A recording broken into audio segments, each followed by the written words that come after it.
Assalamualaikum sanak-sanakku semuanya, balik lagi dengan aku Habib sang TKI muda. Baiklah, di video kali ini kita akan bikin Q&A tentang seputar-seputar Korea pokoknya, yang mana udah aku posting di Instagram aku. Yang ini ya, aku minta kalian nanyain aku tentang beberapa hal yang nggak sempat aku balas di DM karena pertanyaan-pertanyaan kalian mulai banyak dan kalian pun mulai makin banyak yang nanya ke aku, dan aku makin sibuk dan nggak sempat jawabin pertanyaan kalian. Jadi mari kita jawab pertanyaannya satu persatu.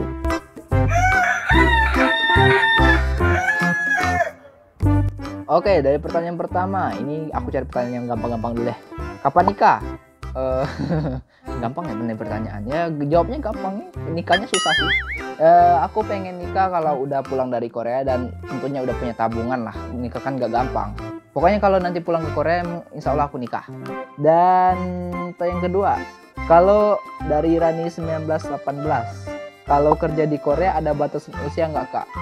Ada batasan usianya karena di Korea ini kerjaannya memerlukan tenaga dan fisik, itu pasti ada batas usianya. Nggak boleh tua banget dan nggak boleh muda-muda banget. Minimal itu usianya 18 tahun dan maksimal usianya 39 tahun. Kenapa ya nggak tahu segitu ini ya, mungkin orang Korea ada pandangan sendiri tentang batasan usia. Tapi minimal 18 tahun dan maksimal 39 tahun. Dan aku dulu waktu pertama kali belajar di bahasa Korea itu dulu umur aku 18 tahun. Cara mudah menghafal kosakata dan bagaimana cara agar tidak mudah lupa? Tanda tanya dong ditambah. Ali Sodikin. Cara gampang atau cara mudah belajar menghafal kosakata itu sebenarnya videonya udah aku bikin ya di atas ini videonya. Dan untuk biar hafalan kalian itu maksudnya awet di kepala, sebenarnya banyak lupanya juga, banyak lupa semuanya. Sebenarnya biar awet di kepala itu kalian harus sering-sering mengulang-ulang hafalan kalian. Ya namanya kalau kita lagi ngapal Quran itu murojah, tapi aku bukan hafiz, cuma tahu aja caranya. Jadi kalian harus sering-sering menghafal bab-bab kosakata yang sudah kalian pelajari. Oh ya, dari kalian kemarin ada beberapa orang yang nanya ke aku tentang file kosakata yang dibikin video ini nih ya, di link deskripsi bawah sana, silahkan kalian download gratis. Selama kerja apa yang diurus bang, semacam dokumen apa begitu sebagai WNI? Tadi nggak paham aku. Selama kerja apa yang diurus bang, semacam dokumen apa begitu sebagai WNI? Agil Mapise. Kamu nanya ya? Mungkin nanya dokumennya yang disiapin sebelum kerja, apa aku yang udah di sini? Kalau yang sebelum kerja itu dokumennya itu bisa kalian, sebenarnya banyak banget kalau mau aku bacain, tapi kalian tinggal baca di ini website BP2MI di atas ini, di bawah deskripsi, bukan di atas, di bawah deskripsi, link deskripsi bawah sana. Kan tinggal cek linknya, nanti aku taruh. Terus kalau yang buat di sini dokumen yang diurus apa ya? Pokoknya udah punya ID card, punya paspor. Ya udah itu aja kalau aku. Dan dokumen aku sih aku bawa semua sih. Kalau di sini sih nggak ngurus dokumen lagi kalau kita udah sini. Yang penting urus pekerjaan dan jangan hilang paspor dan punya ID card. Itu kalau buat pekerja resmi. Dari Panjirawan P_P. Bang, Korea kapan buka lagi? Temanku pada dibatalin padahal sudah sampai kolom 8. Kalau aku masih nunggu SSI bang, doanya semoga dilancarkan bisa nyusul abang. WKWK, amin. Untuk sebenarnya tuh kapan pembukaannya lagi, sebenarnya aku ini ya nggak tahu sih, soalnya aku udah lama banget nggak cek website BP2MI karena lagi wabah kayak sekarang sih nggak memungkinkan sih buat bisa terbang dan ngikutin ini prelim kayak kemarin. Doain aja sih ini sih, mudah-mudahan cepat berlalu. Kalau tanggalnya aku nggak tahu kapan bisa dibuka lagi. Sering-sering cek website BP2MI, maaf ya pertanyaannya nggak bisa aku ini. Dan mudah-mudahan cepat berangkat di sini dan kerja di Korea. Amin amin. Bang, ceritakan dong kalau mau pilih pabrik itu kita yang pilih atau emang sudah ditentukan?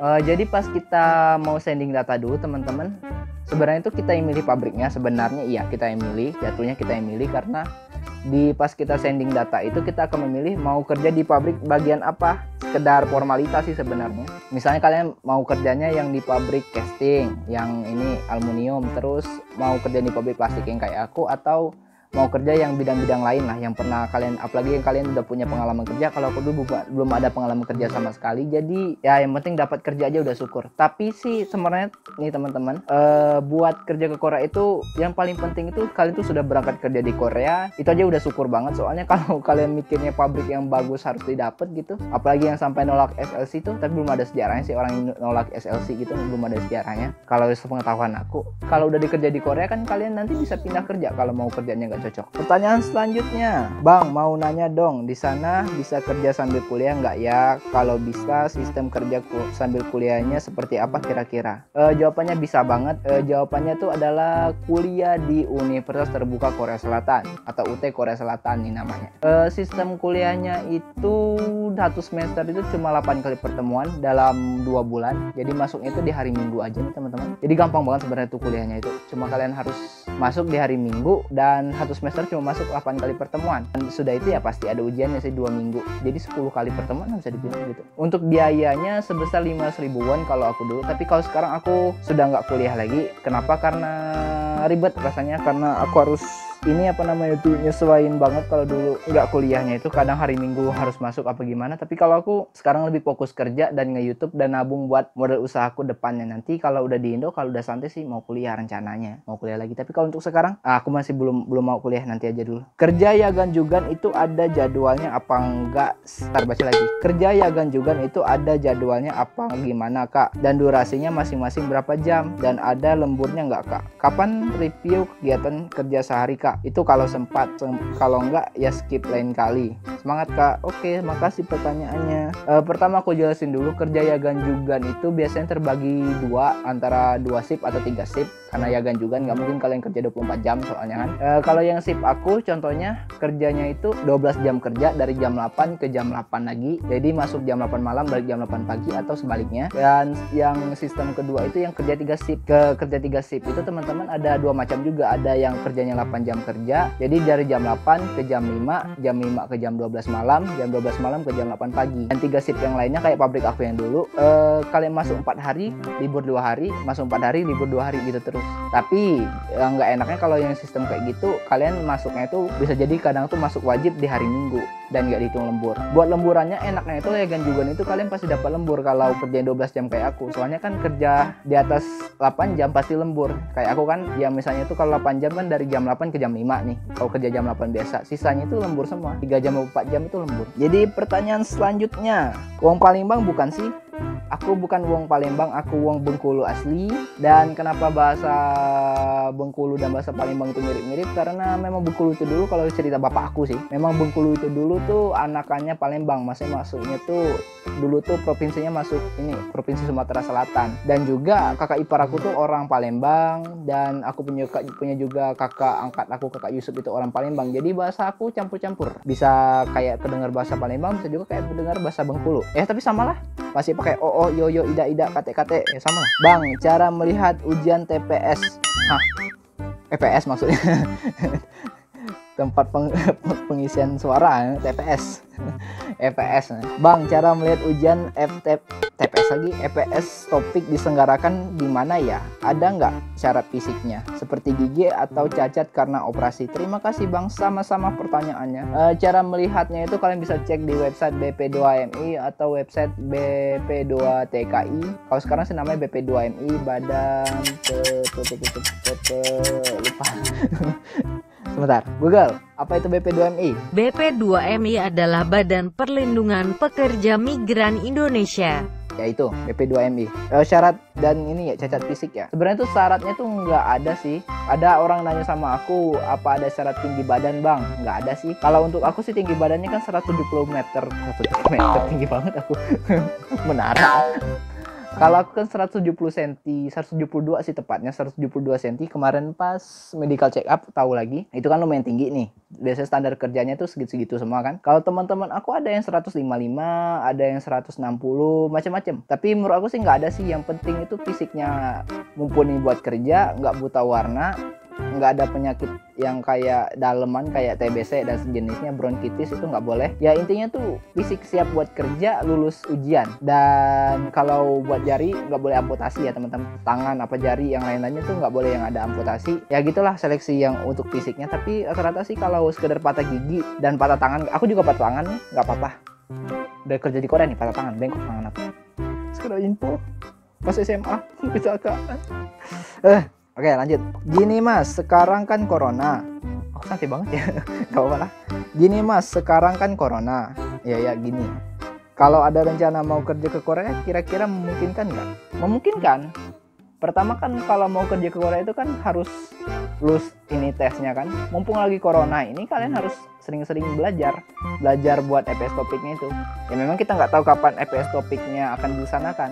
Tapi karena EPS topik itu menurut aku susah nih teman-teman. Kalau menurut aku pribadi ini susah EPS topik menurut aku nih. Ada yang orang lain mungkin beda, tapi rata-rata pada ngomong susah karena yang pengen kerja di Korea itu banyak, sekitar 35.000 dan kuotanya selalu kalau sekarang 1.000, 2.000, 3.000, 4.000, kalau aku dulu 5.000 itu agak banyak. Dan ya gitulah, mumpung lagi corona, kalian harus belajar otodidak kalau bisa. Kalau nggak bisa ya bisa ke LPK-nya langsung. Kalau untuk sekarang sih masih memungkinkan menurut aku sih.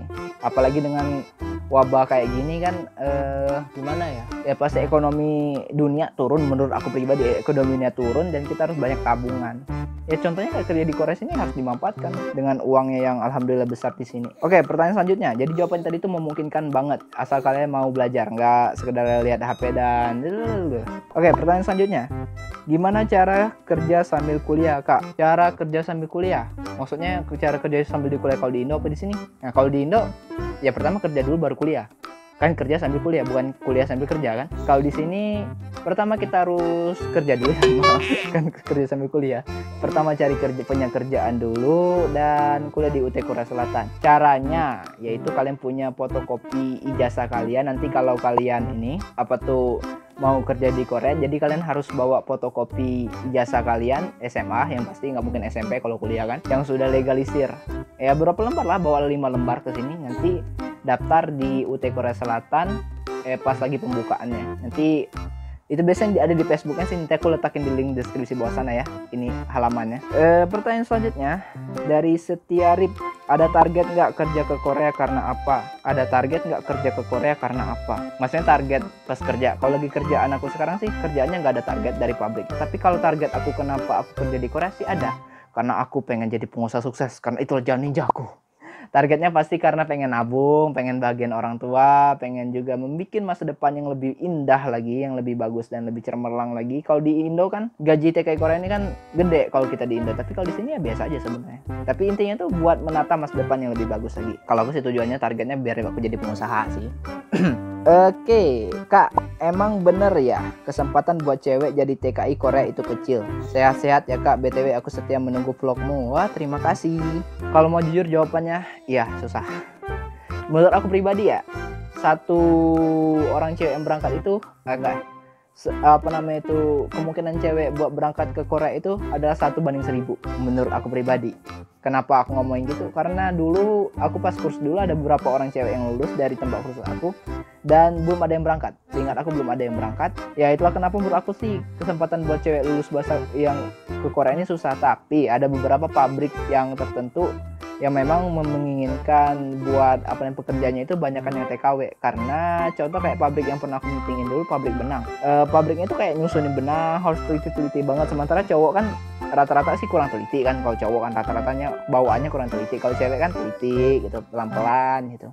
Jadi mereka lebih membutuhkan tenaga pekerja yang cewek dibandingkan yang cowok. Ada juga pabrik kayak gitu, tapi nggak banyak. Rata-rata pada butuh pabrik-pabrik yang butuhnya tenaga cowok. Tapi nggak menutup kemungkinan sih, jangan menyerah. Karena sulit bukan berarti tidak bisa. Semangat. Oh, ini ada sahabat aku, Tri, Kak, tanda lope, tanda miring, tanda kacamata. Apa ini maksudnya orang? Bangsat kau. Balas ting ting ting, tanda ini apa nih? Tanda emoticon ketawa. Masih video. Maaf. Dika 07, Kak, kerja di Korea diberi waktu untuk sholat apa tidak? Jawabannya adalah